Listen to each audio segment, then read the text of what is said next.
January 8th of 2011, I got to see the impact of gun violence firsthand in the shooting where Congresswoman Giffords and 18 others were injured, leading to the death of 6 people.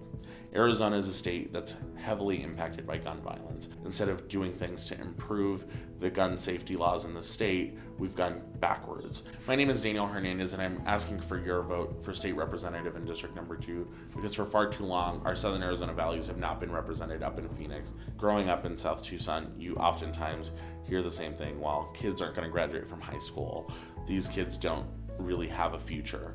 But I know that because of the teachers that I had and the people who really supported me growing up, that anything is possible with an education. That's why I've been on a school board for 5 years, because I know that if we don't give our kids a chance, they're never going to be able to succeed. One of the biggest problems in Arizona right now is per pupil funding. When you look at Arizona, we rank at the very bottom.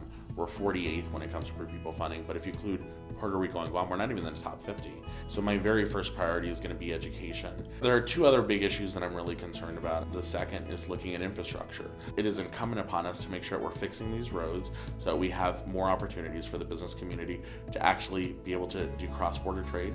But then at the end of the day, if we can't have roads that people can drive on and people are getting stranded in their communities because there's not paved roads or access when there are emergencies, we're not going to be able to get to them in time. And I think that's another big concern as we have a large part of this district that's rural.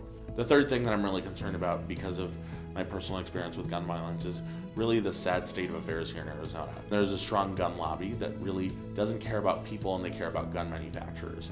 So for me, advocating for gun violence prevention and doing it any way that we can. So that's why I'm dedicated to making sure that I'm an advocate for things like closing the loophole to ensure that folks that shouldn't have access to firearms don't have them, whether they be criminals or have a history of mental health problems. I want to ask for your support to make sure that we bring common sense back to Phoenix.